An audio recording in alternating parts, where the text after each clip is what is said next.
Ladies and gentlemen, please welcome Sabah Mukhtar.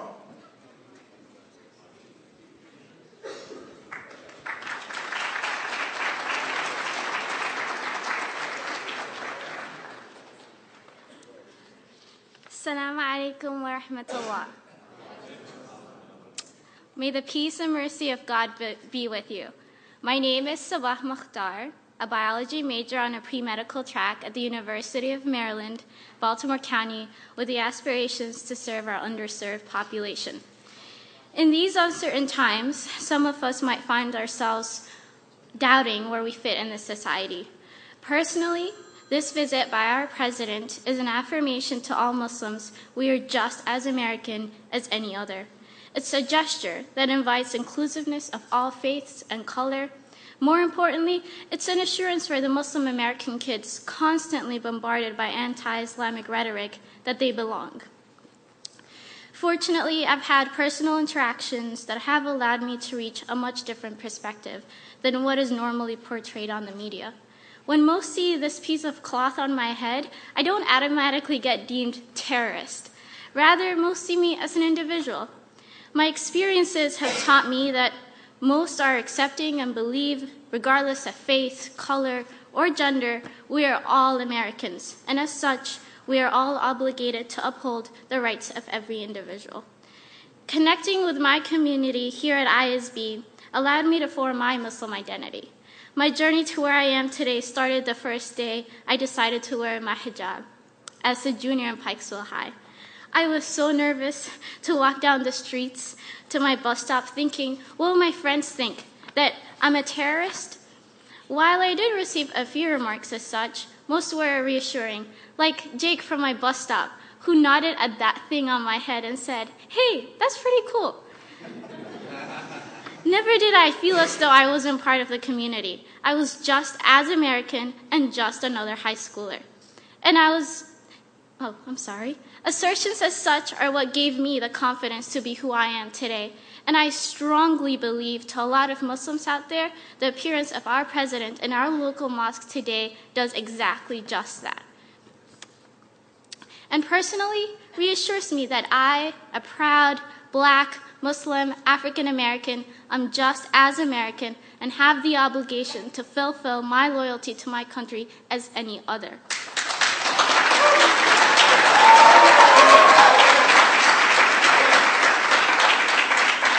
So thank you, Mr. President, for this historic visit that will serve to inspire every American to engage in the work of building bridges across communities.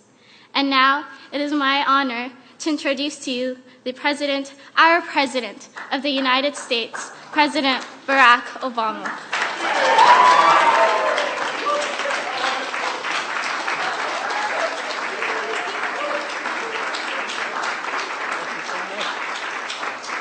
Please be seated.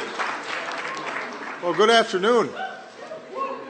And Sabah, thank you for the wonderful introduction and for your example, your devotion to your faith and your education and your service to others.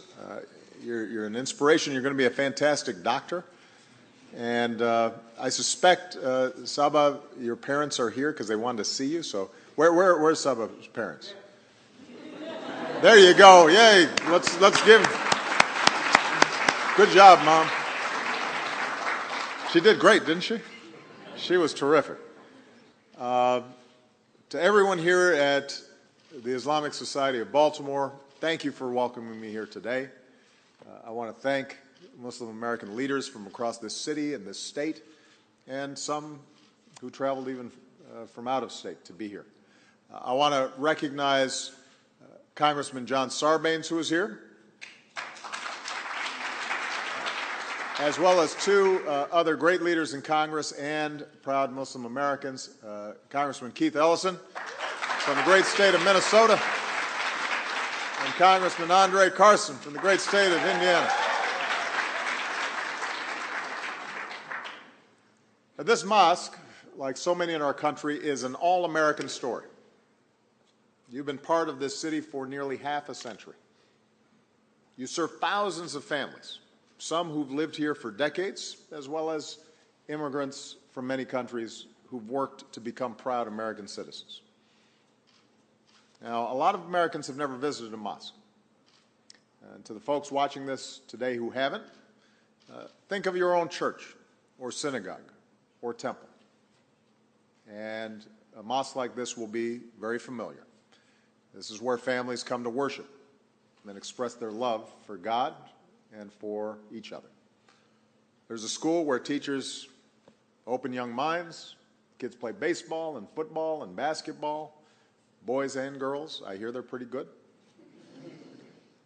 Cub Scouts, Girl Scouts meet, recite the Pledge of Allegiance here.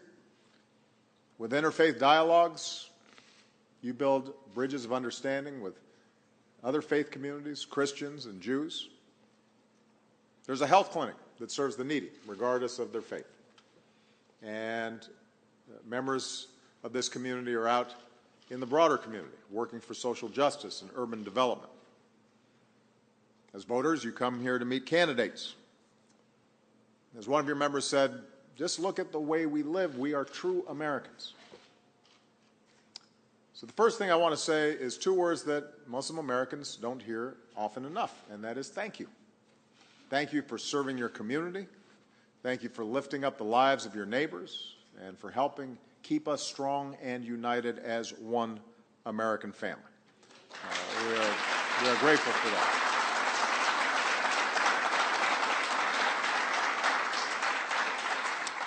Now, this brings me to the other reason I wanted to come here today. I know that in Muslim communities across our country, this is a time of concern and, frankly, a time of some fear. Like all Americans, you're worried about the threat of terrorism. But on top of that, as Muslim Americans, you also have another concern, and that is your entire community so often is targeted or blamed for the violent acts of the very few. The Muslim American community remains relatively small, so several million people in this country, and as a result, most Americans don't necessarily know, or at least don't know that they know, a Muslim personally. And as a result, many only hear about Muslims and Islam from the news after an act of terrorism, or in distorted media portrayals in TV or film, all of which gives this hugely distorted impression. And since 9/11, but more recently since the attacks in Paris and San Bernardino, you've seen too often people conflating the horrific acts of terrorism with the beliefs of an entire faith. And of course, recently we've heard inexcusable political rhetoric against Muslim Americans that has no place in our country. No surprise, then, that threats and harassment of Muslim Americans have surged. Here at this mosque, twice last year, threats were made against your children. Around the country, women wearing the hijab, just like Sabah, have been targeted. We've seen children bullied. We've seen mosques vandalized. Sikh Americans and others who are perceived to be Muslims have been targeted as well. I just had a chance to meet with some extraordinary Muslim Americans from across the country who are doing all sorts of work. Some of them are doctors. Some of them are community leaders, religious leaders. All of them were doing extraordinary work, not just in the Muslim community, but in the American community. And they're proud of their work in business and education and on behalf of social justice and the environment and education. I should point out they were all much younger than me, which is happening more frequently these days. And you couldn't help but be inspired hearing about the extraordinary work that they're doing. But you also could not help but be heartbroken to hear their worries and their anxieties. Some of them are parents, and they talked about how their children were asking, are we going to be forced out of the country? Or are we going to be rounded up? Why do people treat us like that? Conversations that you shouldn't have to have with children. Not in this country. Not at this moment. And that's an anxiety echoed in letters I get from Muslim Americans around the country. I've had people write to me and say, I feel like I'm a second-class citizen. I've had mothers write and say, my heart cries every night thinking about how her daughter might be treated at school. A girl from Ohio, 13 years old, told me, I'm scared. A girl from Texas signed her letter, a confused 14-year-old trying to find her place in the world. These are children just like mine. And the notion that they would be filled with doubt and questioning their place in this great country of ours, at a time when they've got enough to worry about. It's hard being a teenager already. That's not who we are. We're one American family, and when any part of our family starts to feel separate or second class or targeted, it tears at the very fabric of our nation.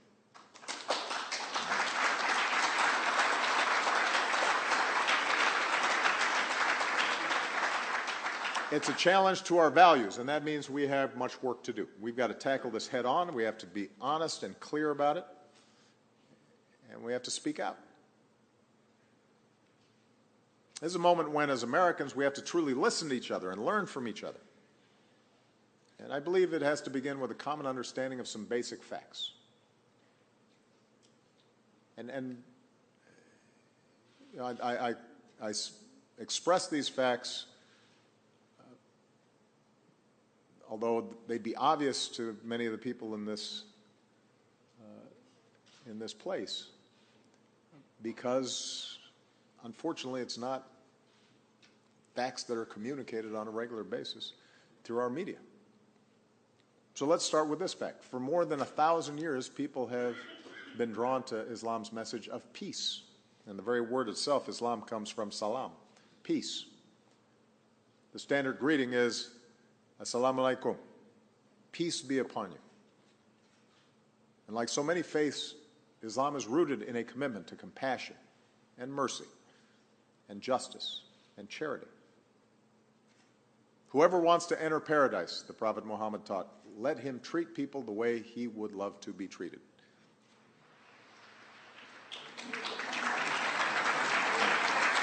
And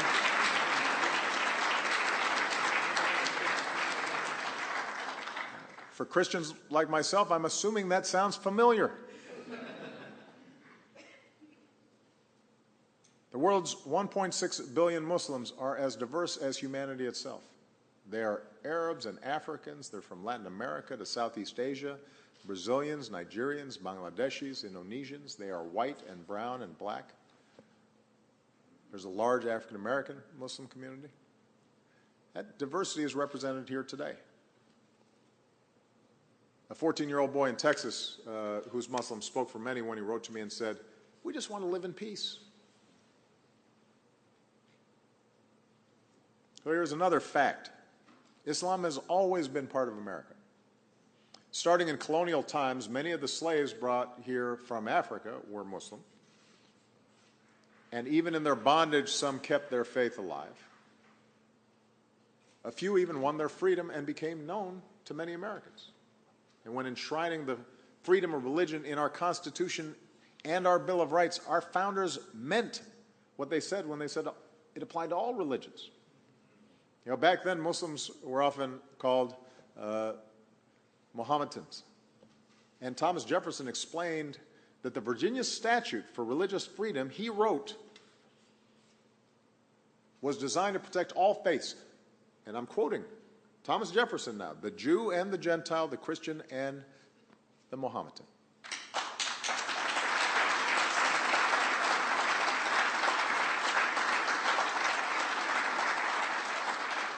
Jefferson and John Adams had their own copies of the Quran.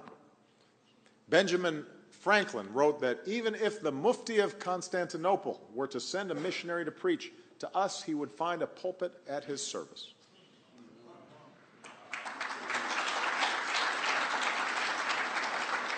So this is not a new thing. Generations of Muslim Americans helped to build our nation. They were part of the flow of immigrants who became farmers and merchants. They built America's first mosque, surprisingly enough, in North Dakota.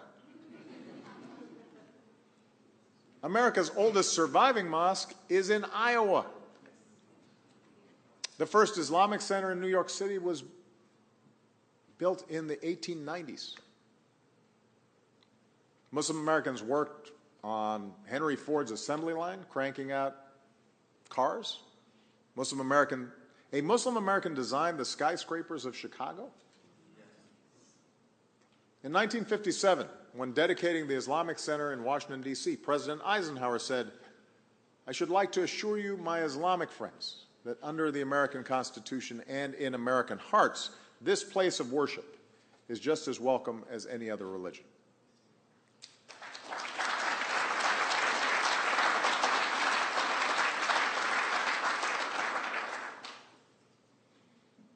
And perhaps the most pertinent fact, Muslim Americans enrich our lives today in every way.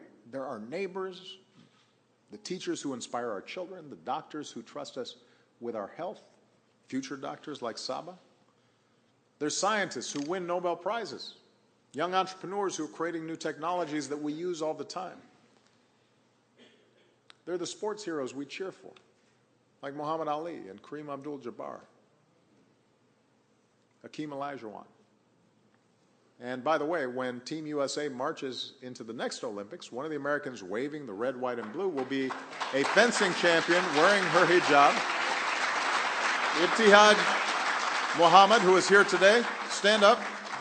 Come on, let me... There we go.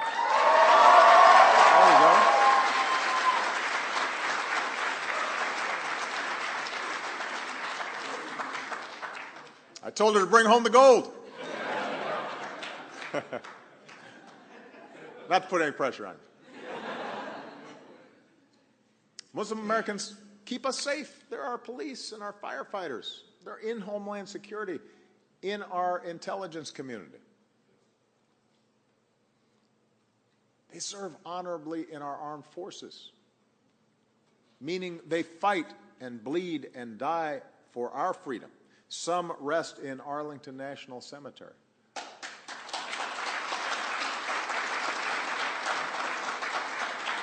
So, Muslim Americans are some of the most resilient and patriotic Americans you'll ever meet. We're honored to have some of our proud Muslim American service members here today. Please stand if you're here, so we can thank you for our service.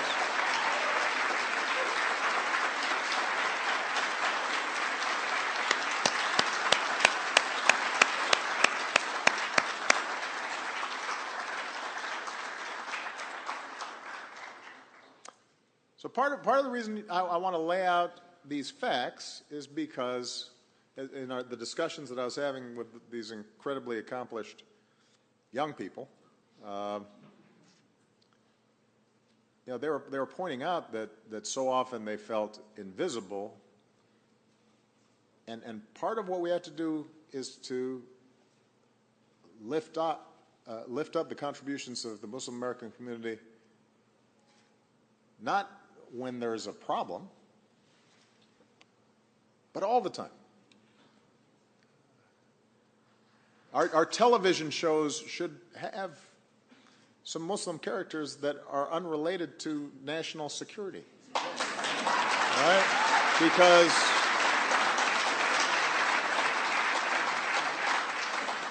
it's not that hard to do. Now, there was a time when there were no black people on television.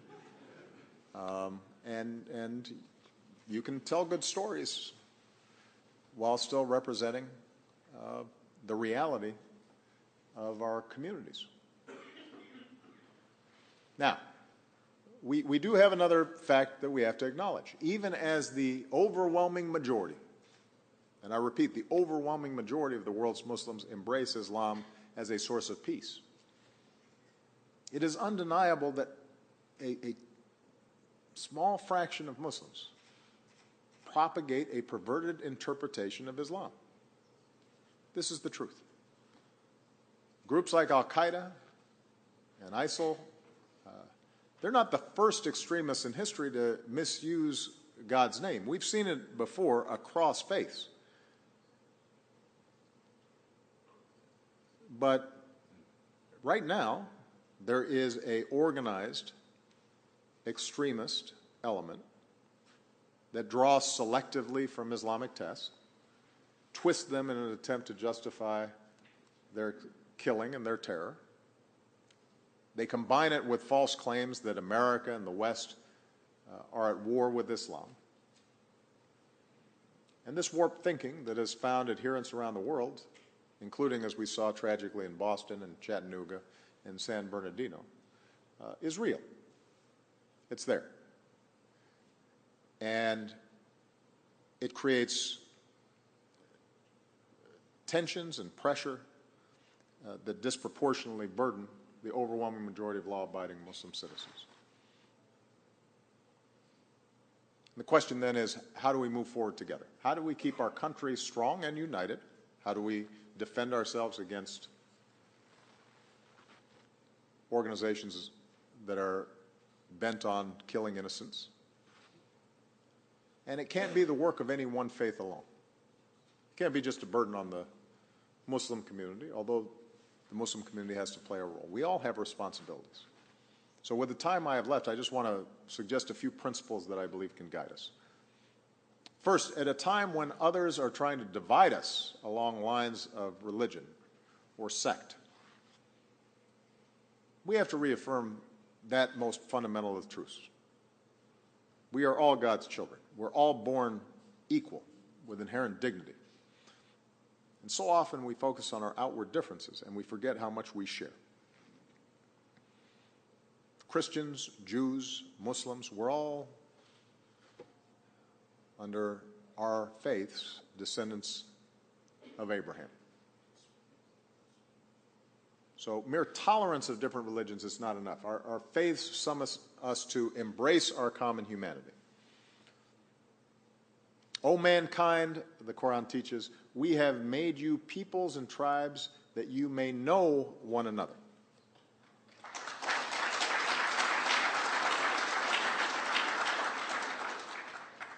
So all of us have the task of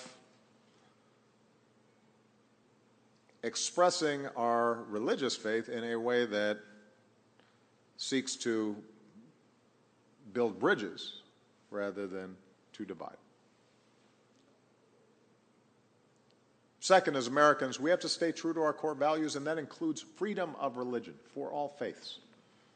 I already mentioned our founders, like Jefferson, knew that religious liberty is essential not only to protect religion, but because religion helps strengthen our nation. If it is free, if it is not an extension of the state, part of what's happened in the Middle East and North Africa and other places where we see sectarian violence is religion being a tool for another agenda, for power, for control. Freedom of religion helps prevent that, both ways. Protects religious faiths, protects the state from, or those who want to take over the state from using religious animosity as a tool for their own ends. That doesn't mean that those of us with religious faith should not be involved. We have to be active citizenry. But we have to respect the fact that we have freedom of religion. Remember, many preachers and pastors fought to abolish the evil of slavery. People of faith advocated to improve conditions for workers and ban child labor. Dr. King was joined by people of many faiths challenging us to live up to our ideals. And that civil activism, that civic participation that's the essence of our democracy, it is enhanced by freedom of religion. Now, we have to acknowledge that there have been times where we have fallen short of our ideals. By the way, Thomas Jefferson's opponents tried to stir things up by suggesting he was a Muslim. So I was not the first.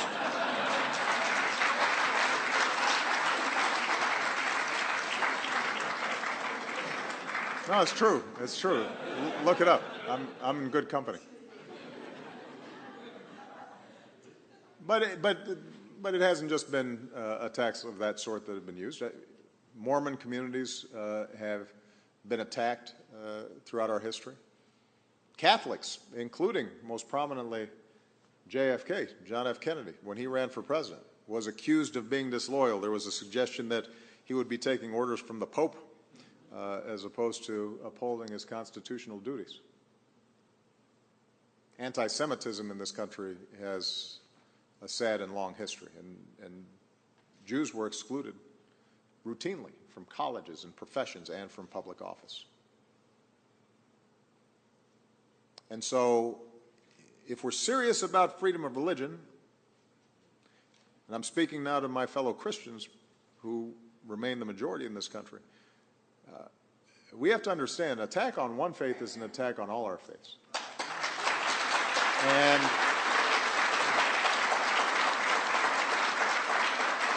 And when any religious group is targeted, we all have a responsibility to speak up. And we have to reject a politics that seeks to manipulate prejudice or bias and targets people because of religion. We've got to make sure that hate crimes are punished and that the civil rights of all Americans are upheld.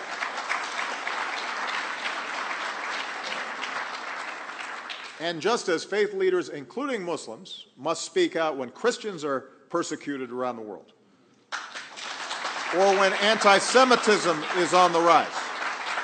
Because the fact is that there are Christians who are targeted now in the Middle East, despite having been there for centuries.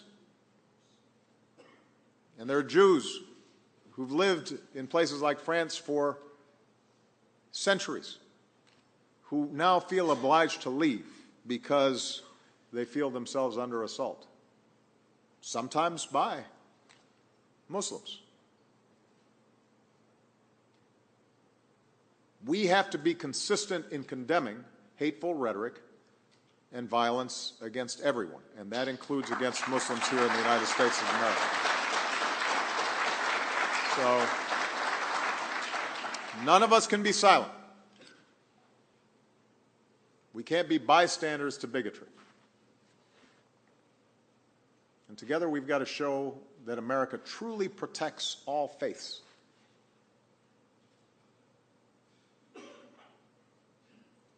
Which brings me to my next point. As we protect our country from terrorism, we should not reinforce the ideas and the rhetoric of the terrorists themselves.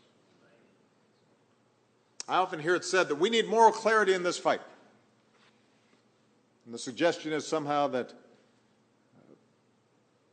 if I would simply say these are all Islamic terrorists, then we would actually have solved the problem by now, apparently. Well, I agree we actually do need moral clarity. Let's have some moral clarity. Groups like ISIL are desperate for legitimacy. They try to portray themselves as religious leaders and holy warriors who speak for Islam. I refuse to give them legitimacy. We must never give them that legitimacy.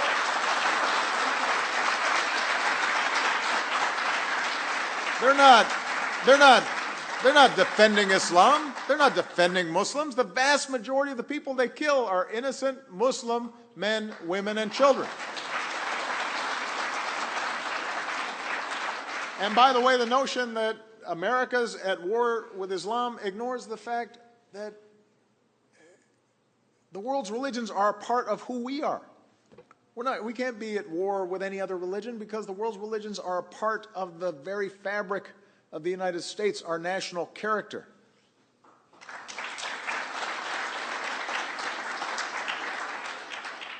So the best way for us to fight terrorism is to deny these organizations legitimacy and to show that here in the United States of America, we do not suppress Islam. We celebrate and lift up the success of Muslim Americans.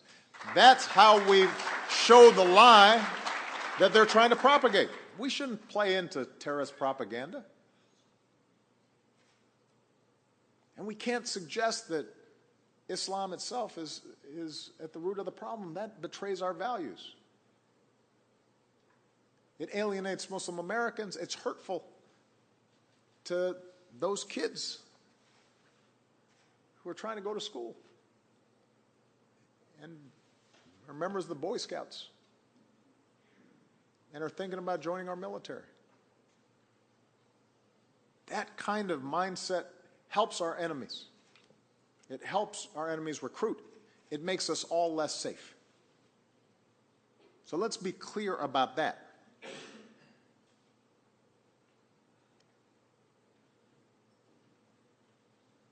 Now, finally, just as all Americans have a responsibility to reject discrimination, I've said this before, Muslims around the world have a responsibility to reject extremist ideologies that are trying to penetrate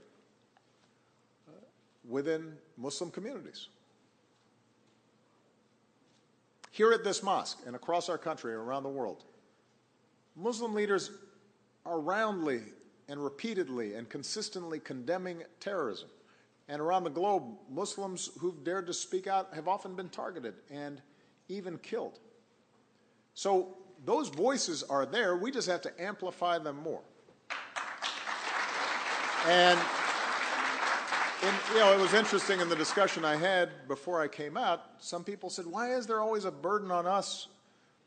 When a young man in Charleston shoots African Americans in a church, there's not an expectation that every white person in America suddenly is explaining that they're not racist. Everybody is assumed to be horrified by that act. And I recognize that sometimes that doesn't feel fair. But part of the answer is to make sure that the Muslim community, in all of its variety, and all the good works that it's doing, and all the talent that's on display, that it's out there, visible on a consistent basis, not just at a certain moment. But what is also true is that there is a battle of hearts and minds that takes place, that is taking place right now, and American Muslims are better positioned than anybody to show that it is possible to be faithful to Islam and to be part of a pluralistic society and to be on the cutting edge of science and to believe in democracy. And so I would urge all of you not to see this as a burden, but as a great opportunity and a great privilege to show who you are. To use a little Christian expression, let your light shine. Because when you do, you'll make clear that this is not a clash of civilizations between the West and Islam.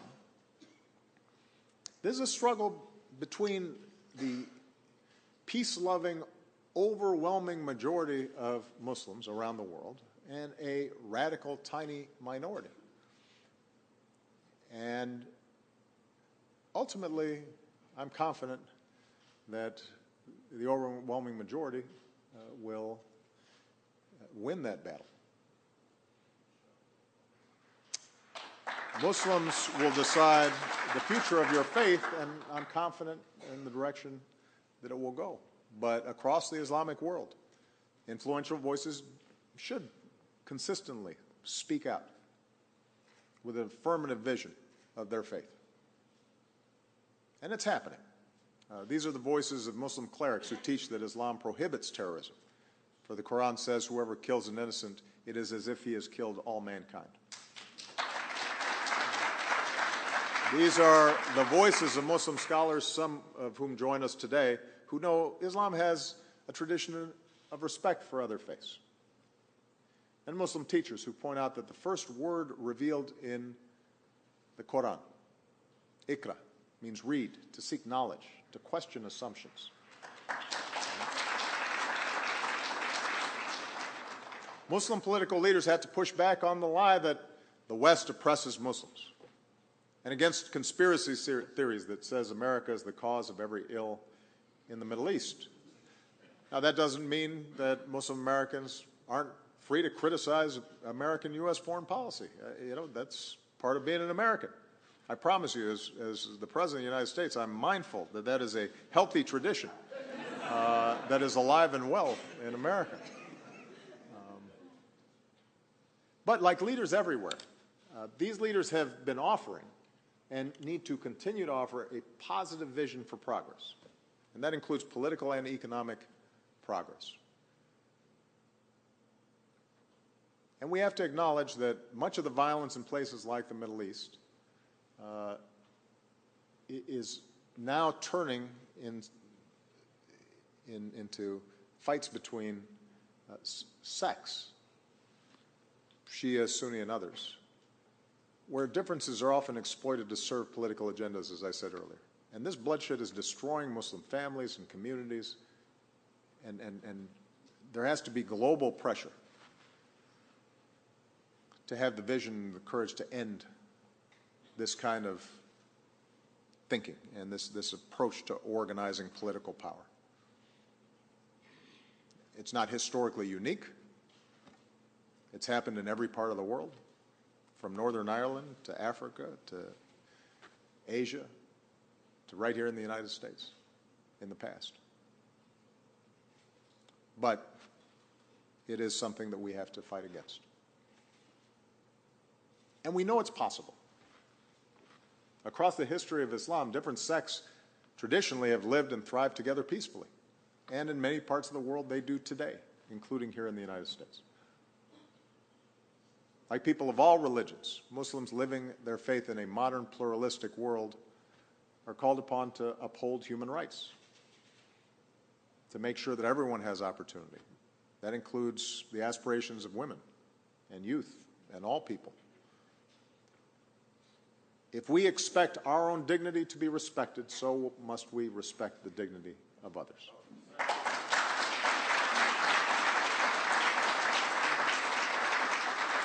So let me conclude by saying that as Muslim communities stand up for the future that you believe in, that you exhibit in your daily lives, as you teach your children, America will be your partner.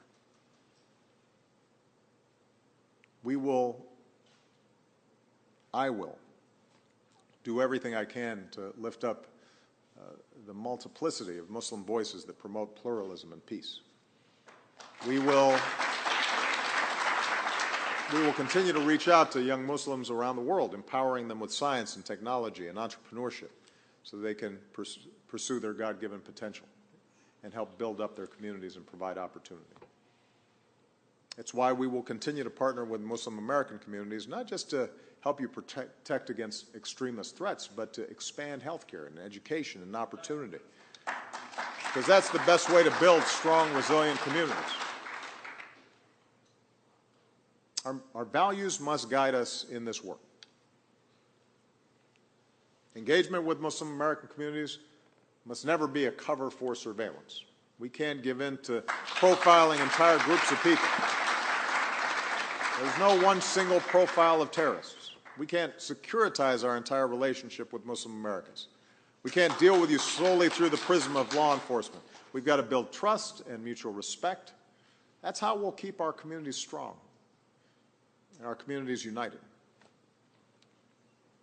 Now, as I was in discussion with the young people before I came in here, I said,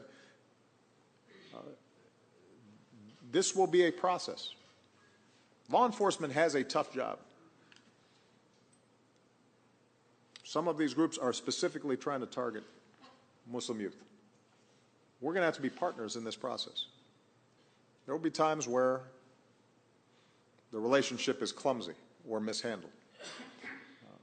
But I want you to know that from the President to the FBI director to everybody in law enforcement, my directive and their understanding is that this is something we have to do together. And if we don't do it well, then we're actually not making ourselves safer. We're making ourselves less safe. And I want to speak directly to the young people who may be listening. You know, in our lives, we all have many identities. We are sons and daughters and brothers and sisters. We're classmates. We're Cub Scout troop members. We're followers of our faith. We're citizens of our country. And today, there are voices in this world, particularly over the internet, who are constantly claiming that you have to choose between your identities. As a Muslim, for example, or an American, do not believe them. If you're ever wondering whether you fit in here, let me say it as clearly as I can. As President of the United States, you fit in here, right here. You're right where you belong. You're part of America, too.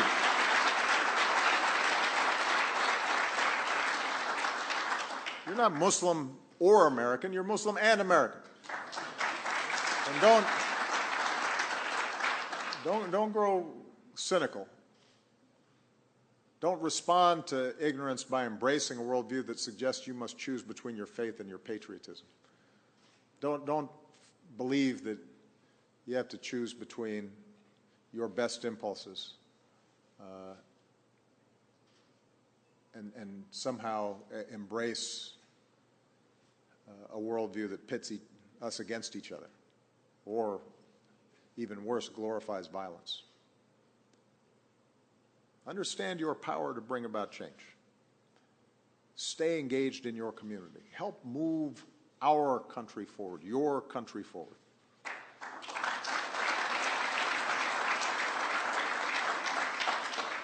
We are blessed to live in a nation where even if we sometimes stumble, even if we sometimes fall short, we never stop striving for our ideals. We keep moving closer to that more perfect union. We're a country where if you work hard and if you play by the rules, you can ultimately make it, no matter who you are or how you pray. It may not always start off even in the race, but here more than any place else, there is the opportunity to run that race. And as we go forward, I want every Muslim American to remember you are not alone. Your fellow Americans stand with you, just as Sabah described her friends after she decided that she was going to start wearing a hijab. That's not unusual.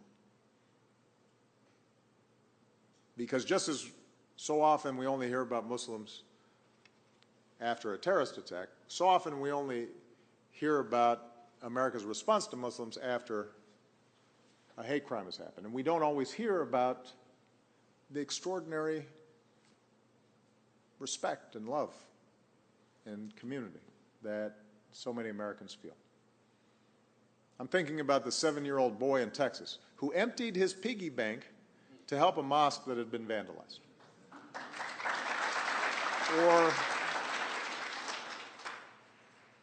Or all the faith communities that rallied around Muslim Americans after the tragedy in Chapel Hill. The churches and the synagogues standing shoulder to shoulder with their local mosques, including the woman carrying a sign saying, "We love our Muslim neighbors." Think of our men and women in uniform who, when they heard that a little girl was afraid because she was a Muslim, sent her a message, "I will protect you."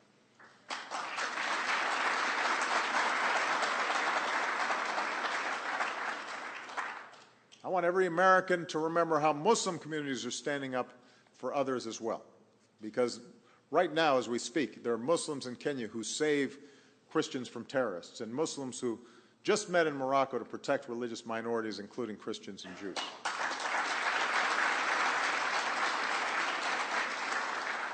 The good people of this mosque helped the city move forward after the turmoil of last year. Muslim Americans across the country helped African American churches rebuild after arson.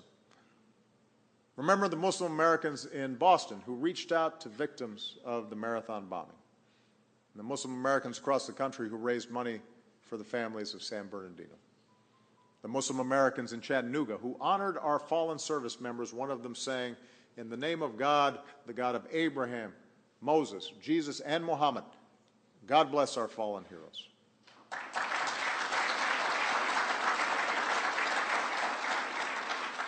We are one American family. We will rise and fall together. It won't always be easy. There will be times where our worst impulses are given voice. But I believe that ultimately our best voices will win out. And that gives me confidence and faith in the future. After more than 200 years, our blended heritage, the patchwork quilt, which is America, that is not a weakness, that is one of our greatest strengths. It's what makes us a beacon to the world. It's what led that mother who wrote to me, the one who worries about her young daughter, it led her to end her letter with hope. Despite her fears, she said, "I still believe in one nation, under God, indivisible, with liberty and justice for all." May God's peace be upon you. May God bless the United States of America. Thank you very much, everyone. Thank you. Thank you. Thank you.